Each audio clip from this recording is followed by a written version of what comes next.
The council hall was full that day. Leaders from all across the galaxy sat in their shining chairs.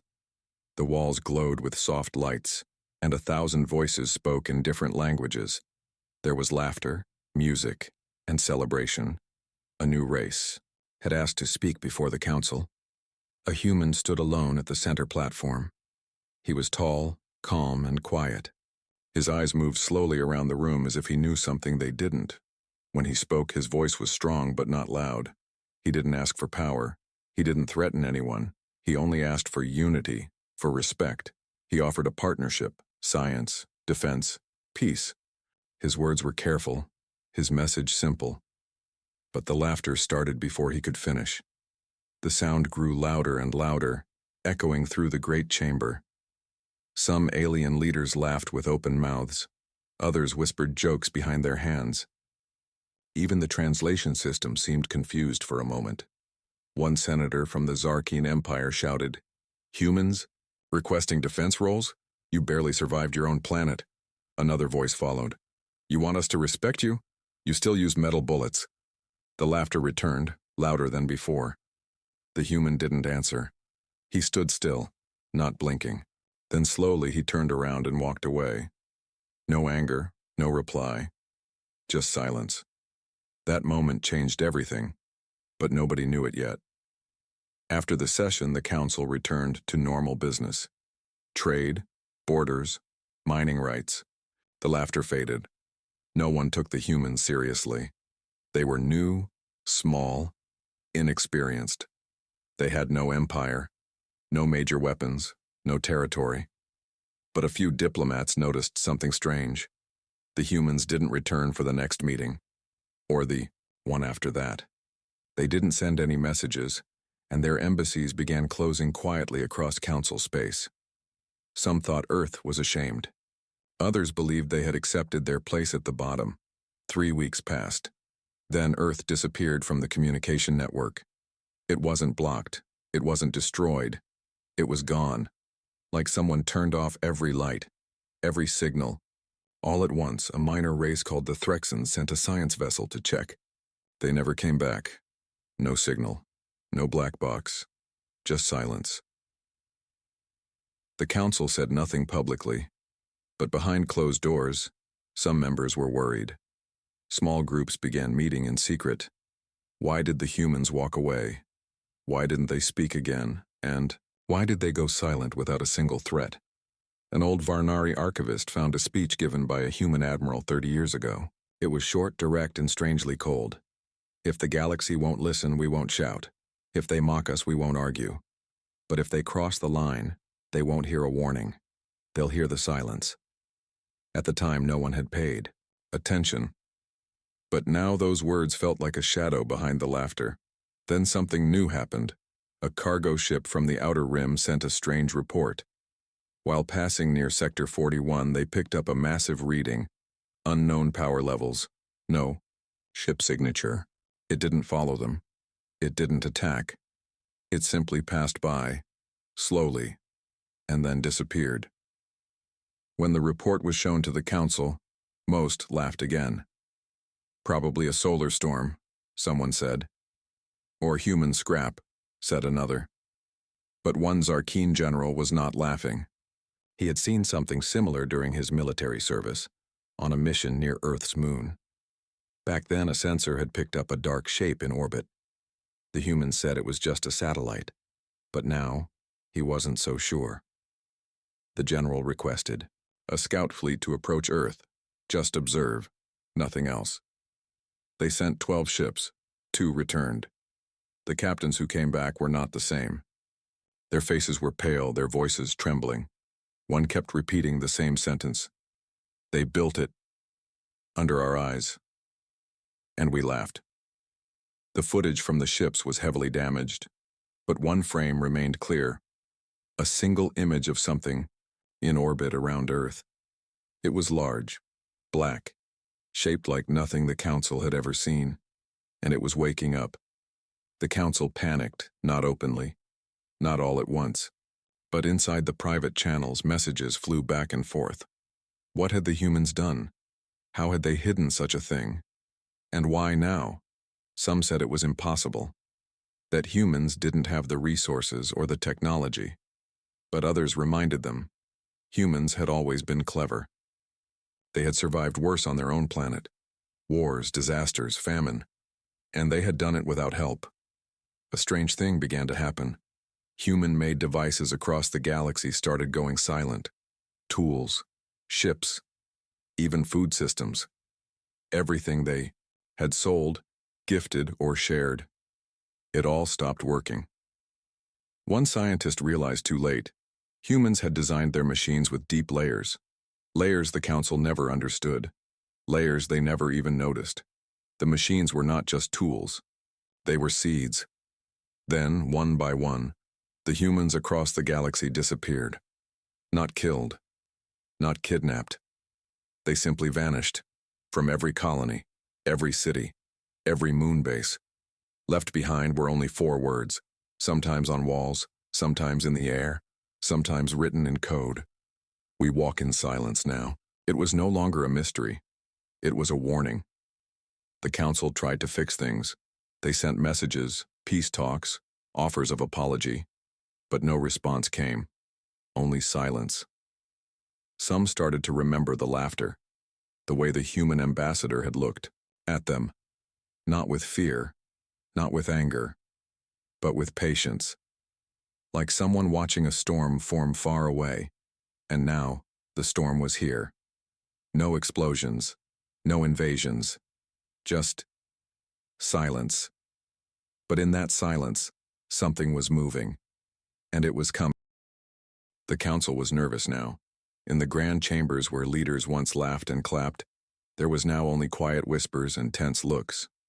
Everyone had the same question on their minds, but no one wanted to say it out loud. Where did the humans go? The Zarkeen general, the one who had sent the scout fleet, stood in front of the Council again. His voice was steady, but his eyes showed fear. They didn't fire, he said. They didn't chase us. They just watched.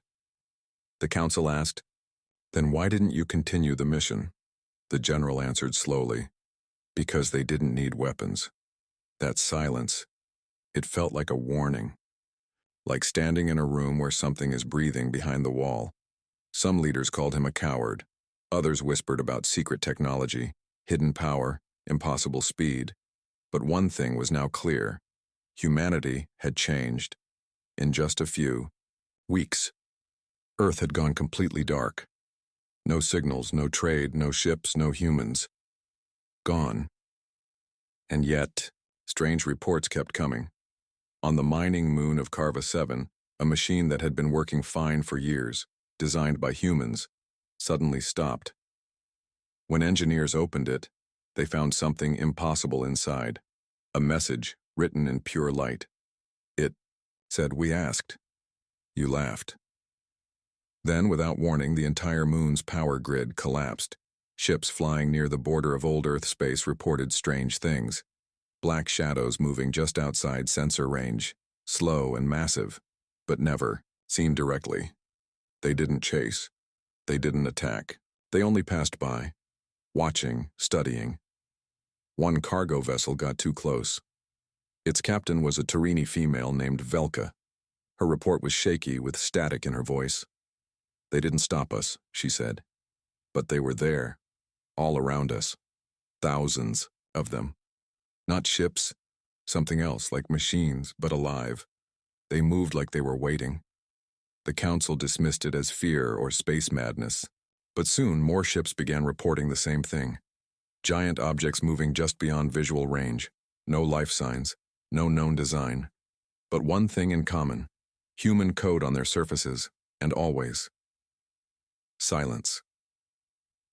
Then came the event at Meridian Station. HFY was the largest trade port in neutral space, home to over 2 million beings. The entire station used human tech in its cooling systems and energy core, because it was cheap and efficient.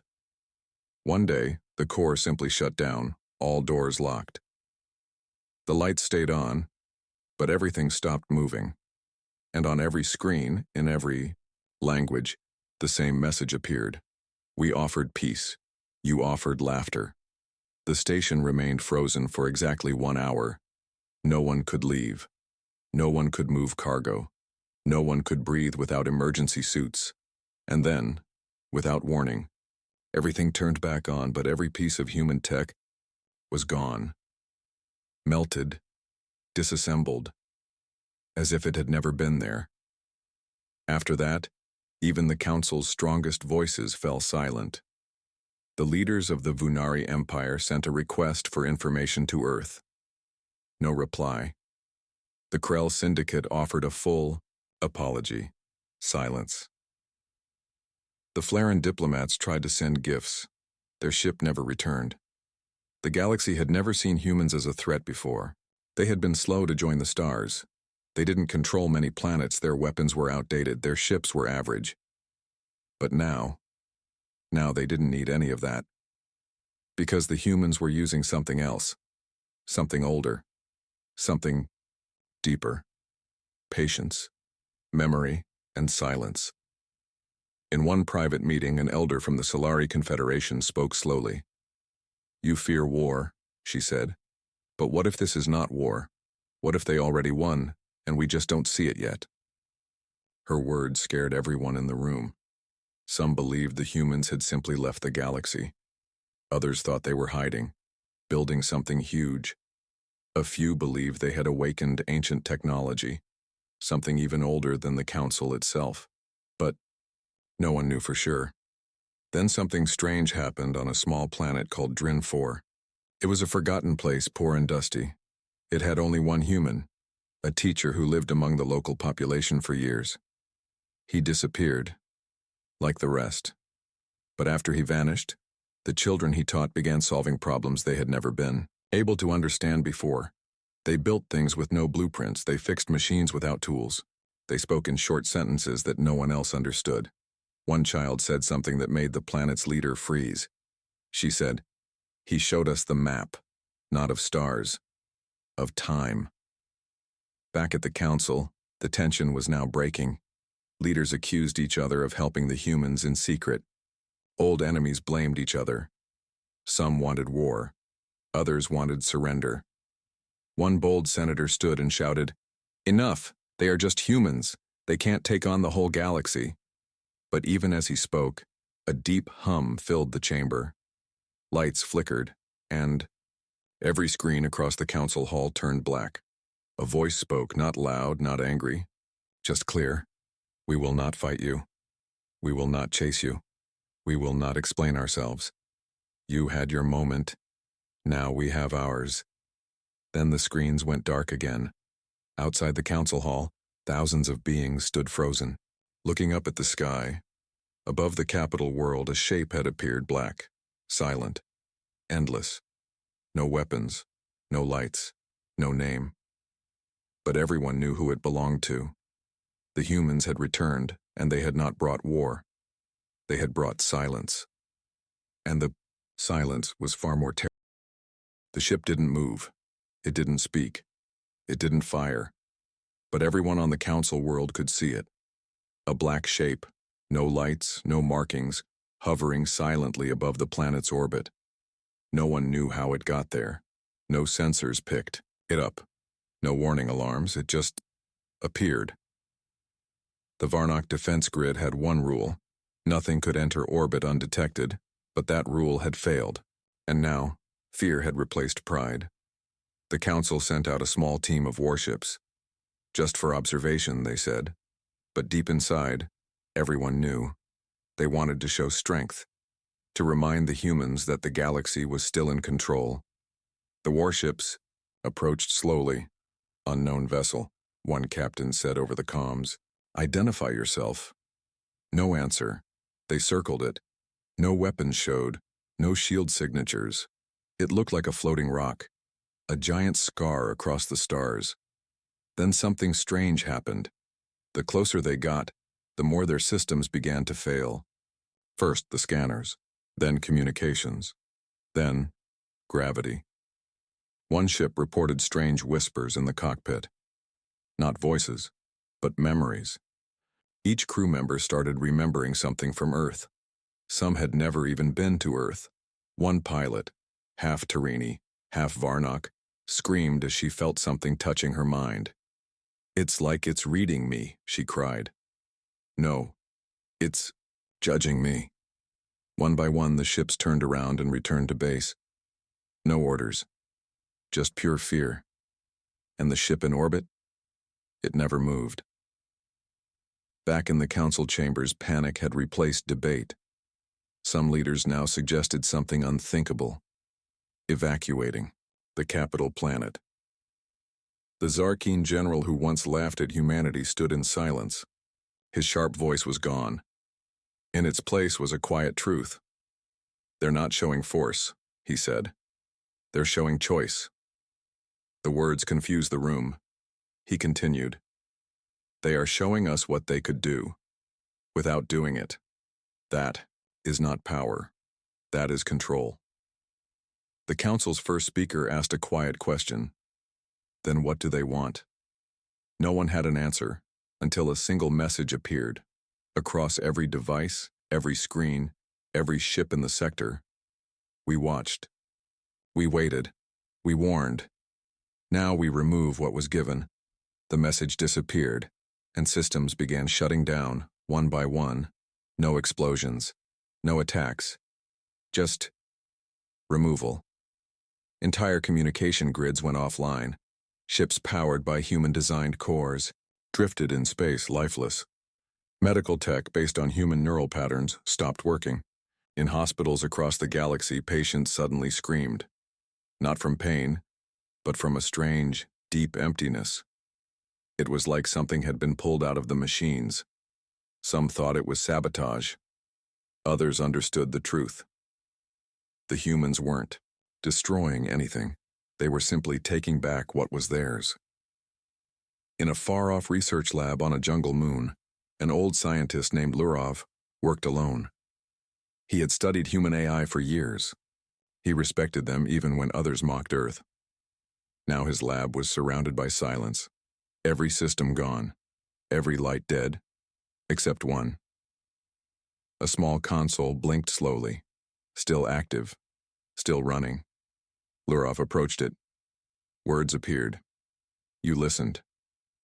You are not like them." Then the console shut off and the lights returned. Lurov sat down, shaking. He realized something the council had missed. The humans were not angry. They were disappointed. Back in orbit, the black ship still floated, and, slowly, more shapes began to appear. Smaller than the first. Faster. Sharper. All of them silent. Some said they were drones. Others said they were war spirits, part machine, part soul. No one could confirm anything. But soon, dozens of these shadows filled the sky. Each one took position over a different council world. No message, no attack, just presence. One by one, planets began to feel the same effects: shutdowns, silent warnings, loss of power. It was not war. It was disconnection. And for the first time in history, the Galactic Council realized something terrifying. They were no longer in control of their own galaxy. On the mining world of Telos 9, an old human beacon activated. For the first time in 90 years, it spoke only once. The silence will grow. Then it exploded, without fire, without sound, vanishing from existence. The explosion left no damage, but the miners nearby fell to their knees. They had seen something in that light. Not a weapon, a warning. Now, a strange question spread across the galaxy like a virus. If this is not war, what comes next? What? No one knew. But across thousands of stars, beings began to whisper the same phrase, passed from one frightened voice to another. They didn't leave in fear. They left in control. And now, they had returned. At first, it seemed like just a mistake, a few missing signals, a delay in navigation, some outposts reporting silence from their trade routes. But then it spread. 1,000 ships jumped into space and found nothing. No way stations, no comms, no return signals from friendly ports. The stars had gone quiet. It was like the galaxy itself had stopped breathing. One by one, systems powered by human-designed code began to flicker. Not explode, not fail, just disconnect, as if they had never been connected at all. The Council sent scout fleets to find answers. They never came back. No wreckage, no distress calls, only silence. On the surface of Chirene 4, a peaceful farming colony, the sky turned red for 3 hours straight. No warning, no explanation. Then, from the clouds, a long black ship emerged, no weapons out, no shields, just one slow descent. The people gathered in fear, but the ship never landed. Instead, it opened a wide beam of light and dropped a single object, a sphere. It rolled gently across the ground until it stopped near the village square. It opened. Inside was a data crystal and one line of message. You fed on peace. You forgot pain. Let this remind you. Then it played a video. It showed images the galaxy had buried long ago. Wars. Massacres. Human children screaming while alien soldiers laughed. Old recordings of a human ambassador begging for peace while the Council mocked him. Then, the final image. The moment humanity walked out of the Council chamber, not with anger but with silence. The video ended, and the sphere turned to ash. From that day forward, Chirene 4 lost all support. No trade arrived, no messages came. It was cut off from the stars. They weren't attacked, they were erased. Back on the capital planet, Council members tried to create a backup plan. A special command was formed. Reconnect the stars. It was too late. Even the backup systems, built without human help, started failing.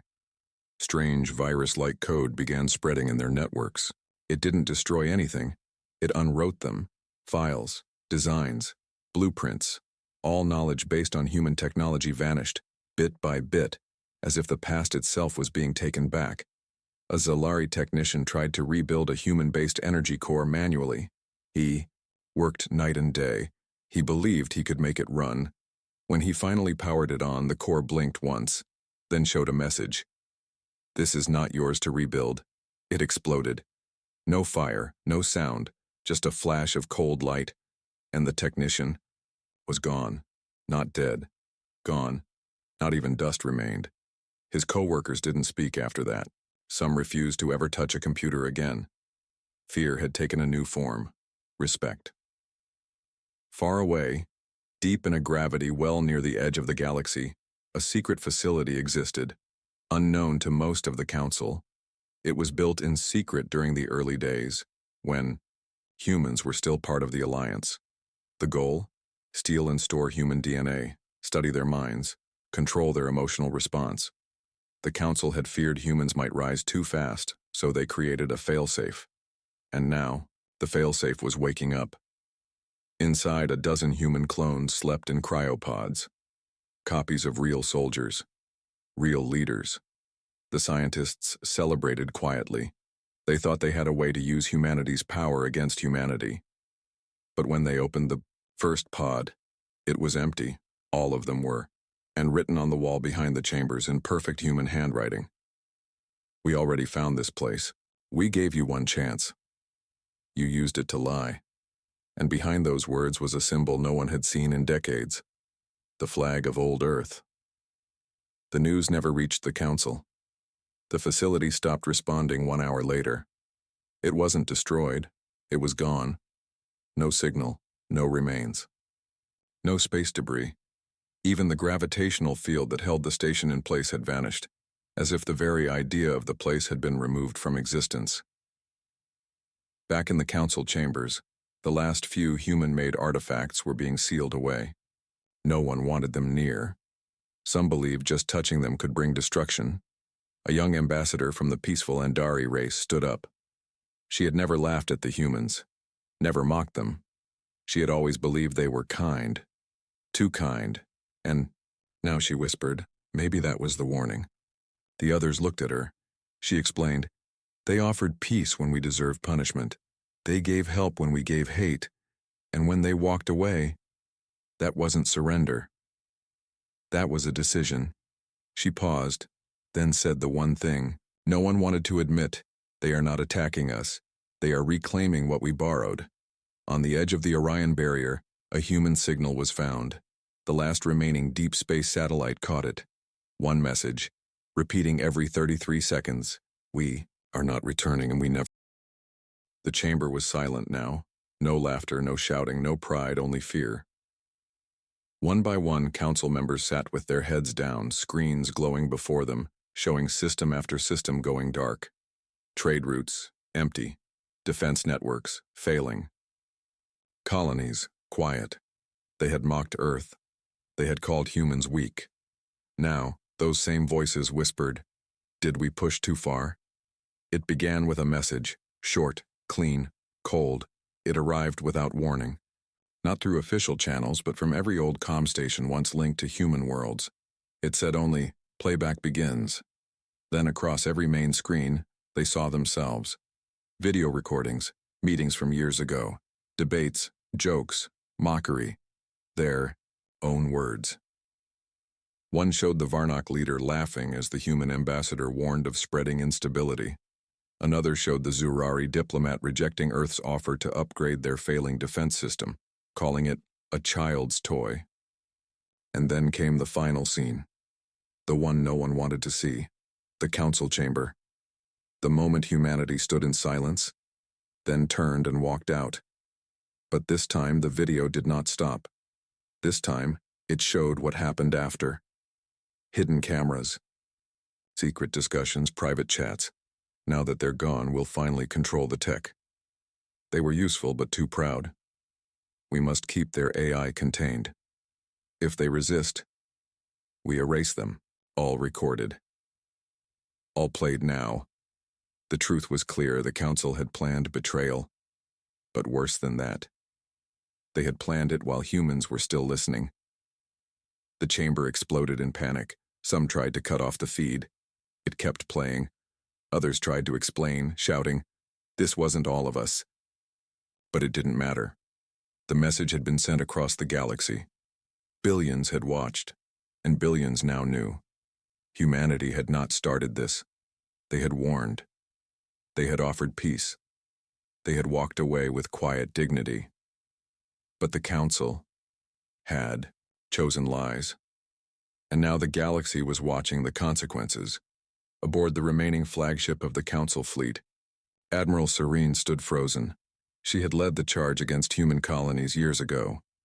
Now her own ship refused to follow commands.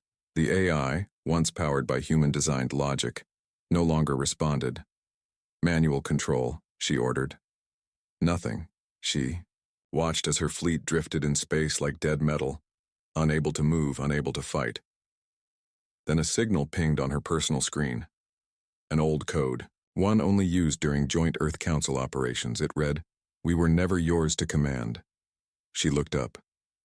And across the dark sky a shape emerged. Black. Silent. Impossible. It didn't fire a shot. It didn't even power weapons. It simply passed. And every ship in her fleet shut down permanently. Not destroyed. Disabled. Claimed. She whispered, "They didn't come to kill us. They came to take back what we stole."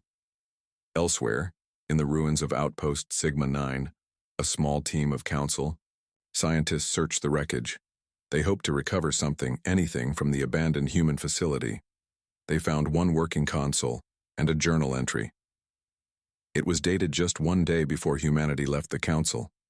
It said, "We warned them. We offered peace. We gave them everything. We built the stars with them. But they chose to use us, not stand with us. Now we leave. We carry no hate.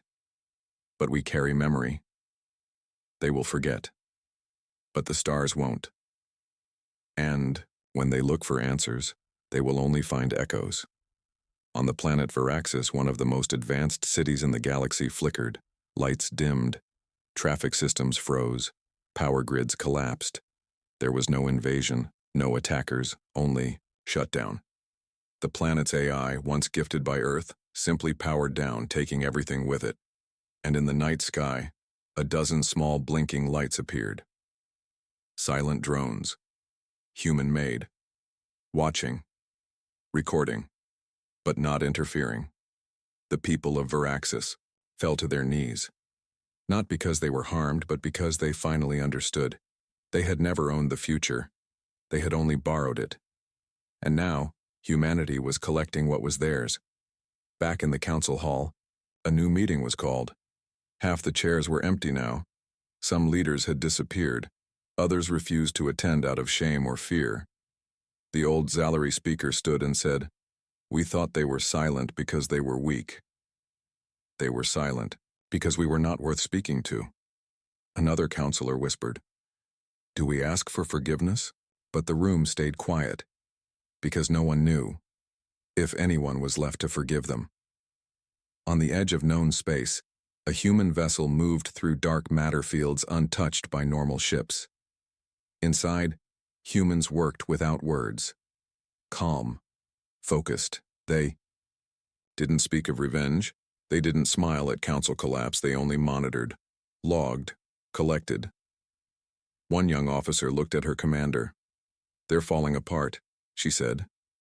The commander replied, "They always were." The officer nodded. "What now?" He answered, "We don't need to answer." He looked out the window. They're finally hearing the silence. A strange quiet fell over the galaxy. No new wars, no fresh invasions, just silence. Not peace, not really. It was the silence of fear, the kind that came after something terrible, or before something worse. Everyone was waiting, watching, listening. But humanity said nothing. They had simply walked away. And now, across every star system, people ask the same question. What will they do next? On the outer rim world of Gyrelis, council scouts had once driven humans out. The planet was rich in minerals, and Earth's science colony had been small and quiet. The council had sent ships. The humans had left without firing a shot. Now, 5 years later, the same scouts returned to Gyrelis. The sky looked the same. The soil was still rich, but something was different. The planet was clean. Not just tidy, perfect. Machines had restored the forests. Rivers ran clearer than before. The old human colony, long thought abandoned, stood untouched. Its doors were open. Inside was light, power, food, notes left behind, but no people. Only one sign remained, carved into the wall. We came in peace. We left in silence. But we still see. The scout captain whispered. They knew we'd come back. Back in the galactic core, nervous whispers spread through every council outpost. Some officials fled their positions. Some worlds shut down. Their own AIs, fearing they had been tainted by human code. Others tried to reach Earth again. But Earth did not answer, not with words, not with ships, only with strange things, like the giant satellite above Veltrian spaceport that wasn't built by council hands, but now sent out a steady, pulsing signal, or the star maps that began to shift as new routes appeared across the galaxy, routes that only human vessels could follow. And on one forgotten moon, miners found something impossible. A gate.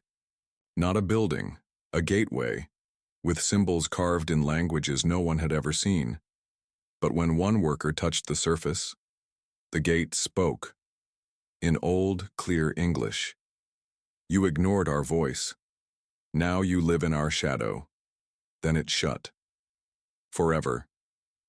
In a deep space council lab, scientists gathered around the last functioning piece of Earth's old technology, a data crystal no one had ever cracked. Now, somehow, it had activated. Lines of code streamed across the screen. One scientist said, "Is this a threat?" Another replied, "No, it's a choice." The message read, "You believed silence was surrender. It wasn't. You believed we left to escape. We didn't. We walked away because we outgrew you. We watched your betrayal, then we built something better. You can't follow us now. You were never ready." Then the message vanished, and the crystal turned to dust. On Earth, humans didn't celebrate. They didn't hold parades. No speeches, no shows of power, only quiet observation. The council had begun to fall apart on its own. All humanity had done was leave. And the galaxy had started to collapse under the weight of its own lies. A new generation of humans born after the exit didn't even remember the council. They grew up building new systems, not for control, but for survival, for peace, for the future. One elder on Earth's moon colony looked at the stars and said, "They laughed at us, and then they feared our silence. They still don't understand." Back in the ruins of the old council capital, one of the last diplomats, an old, tired alien named Veras, sent a private message, not through official channels, just into space, a voice recording. He said, "To anyone who listens, I was there. I heard the laughter. I said nothing. I watched as we pushed them out. I believed they needed us. I was wrong. They gave us every chance, every warning. They were not angry when they left. That was the worst part. They were disappointed." His voice broke. "And now we wait in silence, while they walk forward without us. Far beyond the galaxy, past known space, a new city floated in orbit around a white star. It had no name. No map showed it. No beacon marked it. Only those invited could find it. Inside, humans lived with peace, science, and memory. One child asked his father, "Why don't we go back?" The father smiled softly. "We didn't leave the galaxy to run," he said. "We left just because we were done waiting." The child looked at the stars. "And what if they come looking for us?" The father placed a hand on his shoulder. "Then, we'll teach them. Not with war, not with power." He looked out the window, with silence. They never expected it. Not after the silence. Not after the long years without a word from Earth. But then, something changed. On the edge of the Caloran sector, a star went dark. Not from war, not from failure. It simply disappeared. In its place, a strange pulse was detected, measured, controlled, intelligent. The signal repeated 3 words, "We are listening." Panic spread across the galaxy, not because humans were returning, but because humans had never truly left. Every council station was now on high alert. Ships were recalled. Defense grids were activated. Some leaders demanded peace. Others demanded weapons. All of them feared the same thing, retribution, but it didn't come. Instead, the stars began to shift. Galactic trade routes disappeared overnight. Navigation AIs started rerouting themselves. Old maps were suddenly wrong. Then, from deep space, another signal came. This one not just sound, a hologram. It showed a single human standing in a black room, silent, still. Then he spoke. "We warned you." The council demanded answers. Who gave the order? Was Earth returning with war? What did these signals mean? But there were no answers, because Earth didn't reply. It simply changed the rules. Entire systems found themselves isolated, cut off from power grids and comm networks. Starships powered by stolen human tech began to shut down. Planets that once mocked Earth were suddenly unable to grow crops. Weather patterns shifted, artificial ecosystems collapsed. And always, after each event, a message appeared. We have moved on, but we still remember. The last council meeting was held in Sector 4. Only 18 members remained out of the original 200. Their leader, a cold strategist named Arvek, tried to sound strong. We must find Earth. We must bring them back into the council. But the room stayed quiet. Finally, a younger member stood up and said, "They already left us behind." Another added, "They offered peace, we gave them laughter." A third whispered, "Now we feel the silence they gave us." That was the last meeting. No vote, no action, just the quiet breaking of a broken empire. Far from that chaos, on a hidden moon built by human hands, a signal station hummed quietly. It watched the galaxy fall apart. It tracked the panicked transmissions. And it waited. Inside, an old woman sat at the console. Her name was Admiral Lorna Eves. She had been one of the last humans to speak at the council before Earth walked away. She had warned them. They didn't listen. Now, as stars flickered on her screen, she turned to her crew. "It's almost over," she said. "They're finally learning." A young technician asked, "Should we talk to them?" Lorna smiled, but it was a tired smile. "Not yet. Not until they stop shouting and start listening." Back on Earth, life was calm. Cities floated in orbit. Oceans were clean again. Old wounds had healed. Humanity no longer needed approval. No longer needed validation. They had done the impossible. They had become more than the galaxy expected. They had become something new. One boy stood on Earth's tallest peak, watching stars blink in the distance. His grandfather, once a soldier in the Earth Defense Corps, stood beside him. "Do you see that?" the old man said, pointing to a flashing light in the sky. The boy nodded. "They're afraid, aren't they?" he asked. The old man paused. "No," he said. "They're finally thinking."